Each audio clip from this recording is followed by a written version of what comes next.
हरे कृष्णा।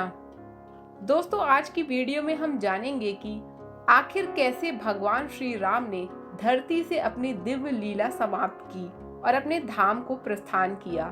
साथ ही यह भी जानेंगे कि आखिर किस कारण श्री राम जी ने अपने ही प्रिय भ्राता लक्ष्मण को मृत्यु दंड दिया था। तो चलिए सुनते हैं इस कथा को। दरअसल एक बार एक ऋषि श्री राम के महल में उनसे मिलने आए थे। वास्तव में ये ऋषि कोई और नहीं बल्कि खुद काल थे।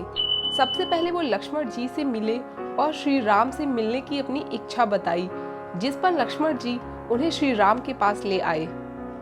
श्री राम को सामने देख ऋषि ने कहा कि मुझे आपसे एक बेहद ही जरूरी बात करनी है, लेकिन मैं चाहता हूँ कि जब हम दोनों बात कर रहे हों तो तीसरा कोई भी बीच में हस्तक्षेप ना करे। श्री राम ने उनकी बात की गंभीरता को समझते हुए वचन दिया कि आप बिल्कुल भी चिंता ना करें, हमारी बातचीत के बीच कोई भी हस्तक्षेप नहीं करेगा, और अगर कोई बीच में आया भी तो मैं उसके प्राण ले लूंगा। तो इस तरह श्री राम ने दखल देने वाले के लिए मृत्यु दंड का वचन काल पुरुष यानी यम देवता को दे दिया। इसके साथ ही श्री राम ने भ्राता लक्ष्मण को द्वारपाल का विशेष कार्य सौंपा।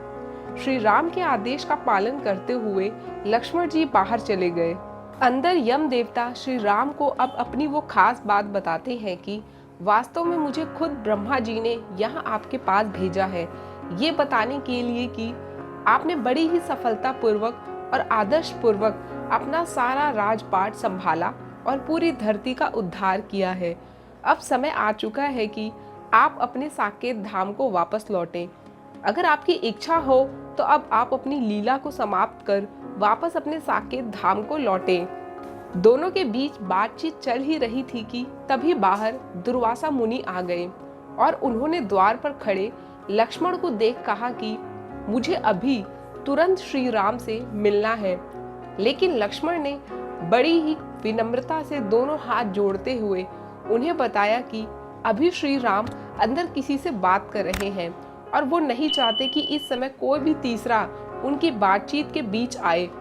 लक्ष्मण ने बड़े प्यार से उन्हें प्रतीक्षा करने को कहा, लेकिन दुर्वासा मुनि राम जी से तुरंत मिलना चाहते थे, जिसके चलते वो क्रोधित हो गए और लक्ष्मण जी से कहा कि अगर मुझे अभी श्री राम से मिलने नहीं दिया गया तो मैं पूरी अयोध्या को श्राप दे दूंगा।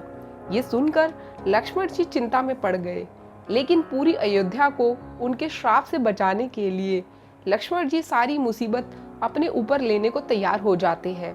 हालांकि इसका अर्थ था कि श्री राम के आदेश का उल्लंघन करना। तो लक्ष्मण जी सीधा अंदर चले जाते हैं। अंदर श्री राम और काल पुरुष के बीच बातचीत लगभग पूरी हो चुकी थी। तभी लक्ष्मण आकर भ्राता राम को सारी बात बता देते हैं, जिसे सुनकर श्री राम दुर्वासा मुनि को अंदर लाने को कहते हैं। दुर्वासा मुनि को देख श्री राम उनका अच्छे से स्वागत करते हैं और साथ ही यम देवता को विदा करते हैं। इसके बाद वो दुर्वासा मुनि की बात सुनकर उन्हें भी विदा करते हैं। लेकिन उनके जाने के बाद श्री राम को अपना वो वचन परेशान करने लगता है। श्री राम हमेशा से ही अपने हर वचन को लेकर पक्के रहे थे, तो ऐसे में अब उनके लिए एक बड़ी समस्या आ खड़ी होती है, क्योंकि वध किसी और का नहीं बल्कि खुद के सबसे प्रिय अनुज लक्ष्मण का करना था। इस समस्या से बाहर आने के लिए श्री राम अपने राज्य के सभी बड़े बड़े सलाहकारों व ऋषि मुनियों तक से सलाह मांगते हैं, जिस पर वशिष्ठ मुनि उन्हें सलाह देते हुए कहते हैं कि आपको लक्ष्मण का वध करने की कोई आवश्यकता नहीं, आप बस लक्ष्मण को त्याग दीजिए, उसके लिए यही मृत्यु दंड के समान होगा। दोस्तों, वास्तव में देखा जाए तो ये बिल्कुल सही बात है। किसी प्रिय के द्वारा त्यागा जाना मृत्यु से कोई कम नहीं होता है। तो इस प्रकार श्री राम ने अपने प्रिय अनुज लक्ष्मण का त्याग कर दिया और श्री राम के वचन का सम्मान करते हुए लक्ष्मण जी अयोध्या छोड़कर चले गए। वो सरयू नदी के पास आकर और श्री राम का नाम लेते हुए जल में समा गए। इस तरह लक्ष्मण जी ने अपनी लीला को यहीं समाप्त कर दिया, जो कि शेषनाग के अवतार थे और श्री राम स्वयं भगवान विष्णु के अवतार बनकर आए थे। ये वो समय था जब सीता मैया भी धरती में समा चुकी थी और अब लक्ष्मण जी भी जा चुके थे। ऐसे में श्री राम के लिए इनके बिना रह पाना संभव नहीं था। तो श्री राम अपने भाई भरत को सारा राजपाट सौंपकर खुद भी चले जाना चाहते थे, लेकिन भरत ने राजपाट की जगह श्री राम का साथ निभाना चाहा और राज्य की पूरी जिम्मेदारी भाई शत्रुघ्न को दे दी। लेकिन उन्होंने भी राज्य की जिम्मेदारी लेने की बजाय भरत का साथ देना उचित समझा।